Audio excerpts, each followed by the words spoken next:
안녕하세요. 공부하는 의사 손정식입니다.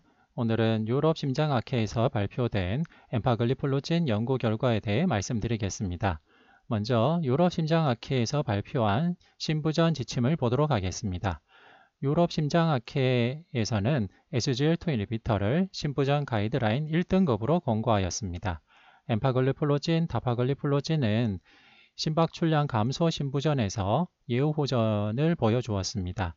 따라서 심박출량 감소 신부전에서는 AC 인히비터, ARNI, 베타블로커, 미네랄도 콜트코이드 리셉터 안타고니스트와 함께 1등급으로 권고하게 되었습니다. 다만 엠퍼러 프리저브드 결과는 반영이 되어 있지 않기 때문에 이젝션 프레셔가 유지되어 있는 신부전에서는 예우호전을 위한 약제가 없다라고 명시를 하였습니다. 심박출량이 감소한 신부전 같은 경우에는 AC 인히비터나 ARNI, 베타블로커, 미네랄도 콜트코이드 리셉터 안타고니스트, 즉 스피로노르악톤 같은 약제와 함께 다파글리플로진, 엠파글리플로진, SGLT 인히비터와 플루이드 리텐전이 있을 때 루프 다이렉티스가 클래스 1으로 권고되고 있습니다. 심박출량 감소 신부전에서 다파글리플로진, 엠파글리플로진을 신부전으로 인한 입원 및 사망 감소의 1등급으로 권고하였습니다. 그리고 당뇨병을 동반한 신부전에서 SGLT 인히비터를 심혈관 질환 고위험 당뇨 환자의 신부전으로 인한 입원, 주요 심혈관계 사건, 말기 신부전, 심혈관으로 인한 사망 감소의 1등급으로 제시하였습니다. 심박출량 감소 신부전이 있는 당뇨병 환자에서는 신부전으로 인한 입원 사망 감소에 SGLT 인히비터를 1등급으로 권고하였습니다. 심박출량 보존 신부전 환자의 예우호전에 근거가 있는 약제는 이전까지 없었습니다. 일부에서 긍정적으로 결과를 도출한 엔터레스토로 인해 심박출량이 일부 감소한 신부전이라는 새로운 분류가 생겼지만 약제의 권고 등급은 AC 인히비터, ARB, 베타 차단제, 스피로노락톤 같은 MRA와 함께 엔트레스트 모두 2B로 제시했습니다. 심방세동을 동반한 신부전에서는 도악 권고 수준을 1로 향상했고 베타 차단제에서는 베타 차단제는 2A로 낮췄습니다.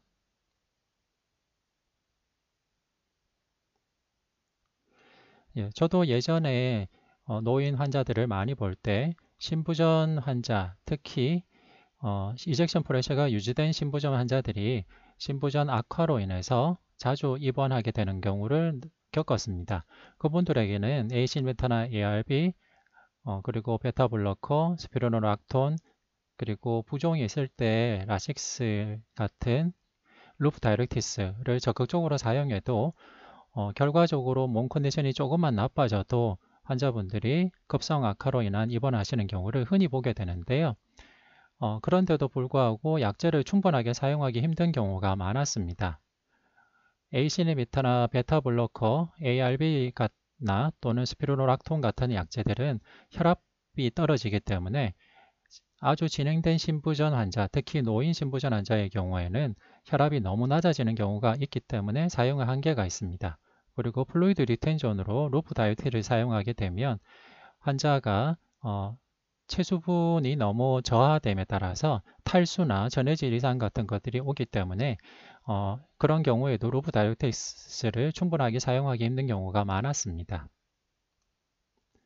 따라서 신부전 환자들의 건강 상태 호전이나 악화를 방지하기 위한 약제를 잘 쓰기 위해서도 혈압 저하나 아니면 전해질 이상, 탈수 같은 것들이 항상 발목을 잡아왔었는데요. 라식스 같은 루프 다이렉스를 사용할 때 탈수나 전해질 이상이 오는 기전을 살펴보도록 하겠습니다. 결론만 말씀드리면 라식스 같은 루프 다이렉티스를 사용하게 되면 투블러 글로메룰라 피드백이 차단이 되기 때문에 환자가 탈수나 전해질 이상에 빠질 수가 있습니다. 투블러 글로메룰라 피드백의 메커니즘을 보겠습니다. 투블러 글로메룰라 피드백 메커니즘은 사구체 여과율이 증가하게 되면 프락시말 투블에서 나트륨과 물의 재흡수가 감소하고 그렇게 되면 여과액에 많은 NaCl이 존재하게 돼서 증가된 NaCl을 마쿨라 덴사가 감지하게 돼서 결과적으로 사구체 안으로 혈액이 많이 들어오는 것을 방지하게 되는 메커니즘입니다. 그런데 루프 다이렉티스인 라식스는 루프 채널을 블락킹할 뿐만 아니라 마쿨러 덴사의 채널도 막아 투블로 그로메룰라 피드백 메커니즘을 할 수 없게 만듭니다. 그렇게 돼서 계속 이뇨 효과가 지속돼서 부종에 아주 좋은 효과를 보긴 하지만은 이뇨가 너무 많이 지속돼서 탈수가 오게 되고 전해질 이상까지 생길 수 있게 됩니다. 따라서 진행된 신부전 환자를 보다 보면 라식스 같은 루프 다이렉티스를 사용할 때 한계가 오게 되고 탈수나 전해질이상 같은 그 부작용 문제에 닥치게 됩니다. 이럴 때 나타난 좋은 약이 SGLT2 인히비터입니다. SGLT2 인히비터의 기본 기전을 이해하기 위해서 신장의 정상적인 혈당 조절을 보도록 하겠습니다. 사구체에서 포도당 여과가 될 경우 대부분의 포도당은 SGLT2를 통해 재흡수가 되게 되겠고 나머지 포도당은 SGLT1을 통해 재흡수가 됩니다. 그래서 결과적으로는 소변에 미량의 포도당만이 배설되거나 아예 배설되지 않게 되는데요. 엠파글로폴로진이나 다파글리폴로진 같은 경우에는 신장에서 SGLT2를 저해시킴으로써 포도당의 재흡수와 재순환을 억제하게 되고 소변을 통한 포도당 배출을 증가하게 됩니다. 일반적으로 하루에 70g 정도의 포도당을 더 배출하게 되는데요. 따라서 70g 포도당의 칼로리인 280kcal 정도 더 많이 배출하게 됩니다. 그런데 이것이 투블로 그로멜룰라 피드백에도 영향을 주게 됩니다.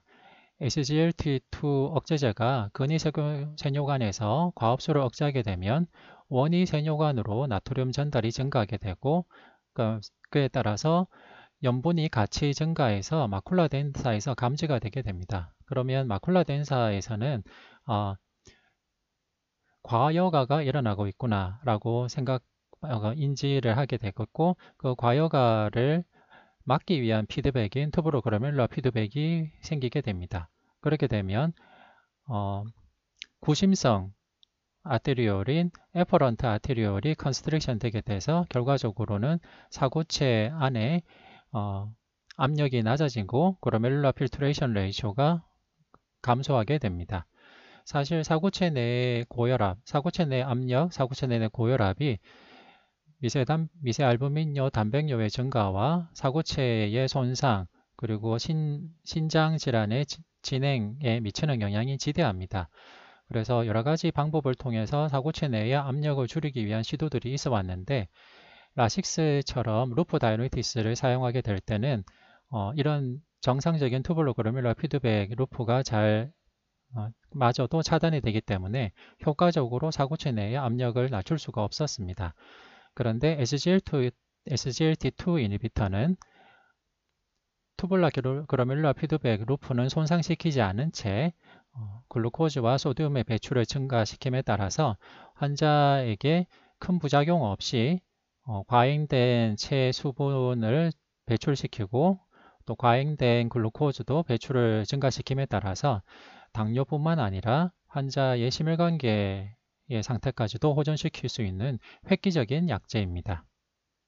네, 그러면 이번 유럽 심장학회에서 발표된 엠파글리폴로젠 연구를 보도록 하겠습니다.